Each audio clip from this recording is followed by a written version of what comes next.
ಕಣ್ಣೀರಿನ ಸಮಯದಲ್ಲಿ ಕಣ್ಣೀರೊಳಿಸಿ ಆಧಾರನಾದೆ. ಅನಾರೋಗ್ಯದ ಸಮಯದಲ್ಲಿ ಆರೋಗ್ಯದಾಯಕನು ನೀನಾದೆಯಯ್ಯ.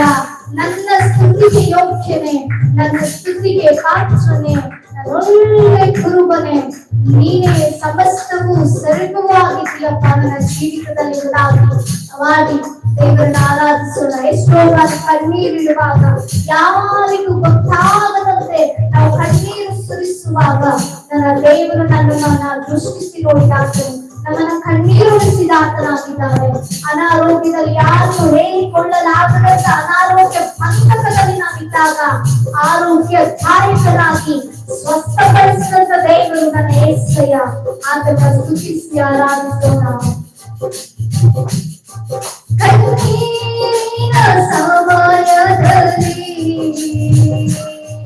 ಕಣ್ಣೀರಿಸಿ ಆಧಾರನಾದೆ. ಅನಾರೋಗ್ಯದ ಸಮಯದಲ್ಲಿ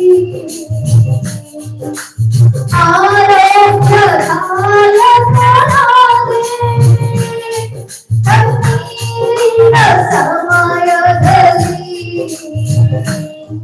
ಕಣ್ಣೀರಿಸಿ ಆಧಾರನಾದೆ. ಅನಾರೋಗ್ಯದ ಸಮಯದಲ್ಲಿ ಆರೋಗ್ಯದಾಯಕನಾದೆ. ನನ್ನ ಸ್ತುತಿಗೆ ಯೋಗ್ಯನೇ, ನನ್ನ ಸ್ತುತಿಗೆ ಪಾತ್ರನೇ, ನನ್ನೊಳ್ಳೆ ಕುರುಬನೇ ನೀನೇ ಎಲ್ಲವೂ. ನನ್ನ ಸ್ತುತಿಗೆ ಯೋಗ್ಯನೇ, ನನ್ನ ಸ್ತುತಿಗೆ ಪಾತ್ರನೇ, ನನ್ನೊಳ್ಳೆ ಕುರುಬನೇ ನೀನೇ ಎಲ್ಲವೂ. యేసయ్య ನನ್ನ ನಾಡು ನೀನೇ. యేసయ్య ನನ್ನ ಆಶ್ರಯವು ನೀನೇ.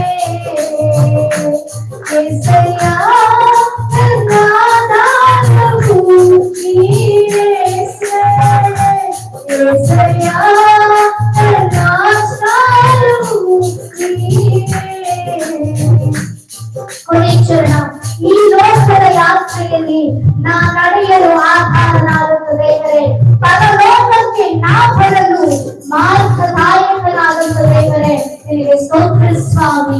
ಈ ಲೋಕದಲ್ಲಿ ಎಷ್ಟೋ ಪಾಪಗಳು ಶಾಪಗಳ ಬಂಧನದಲ್ಲಿ ನಾವು ಇರುವಾಗ ನಮ್ಮನ್ನು ಪರಿಶುದ್ಧಗೊಳಿಸುತ್ತಾ, ನಮಗೆ ಮಾರ್ಗವನ್ನು ತೋರಿಸುತ್ತಾ, ನಮ್ಮನ್ನ ಆಧರಿಸುತ್ತಾ, ನಮ್ಮನ್ನ ಬಲಪಡಿಸುತ್ತಾ, ನಮಗೆ ಬುದ್ಧಿ ಹೇಳುತ್ತಾ ನಮ್ಮನ್ನು ನಡೆಸ್ತಾ ಇರುವಂತ ದೇವರು ಪರಲೋಕ ರಾಜ್ಯಕ್ಕೆ ನಾವು ಒಪ್ಪಿಗೆ ಕೂಡ ಆತನ ನಿರೀಕ್ಷೆಯೇ ಆಗಿದೆ.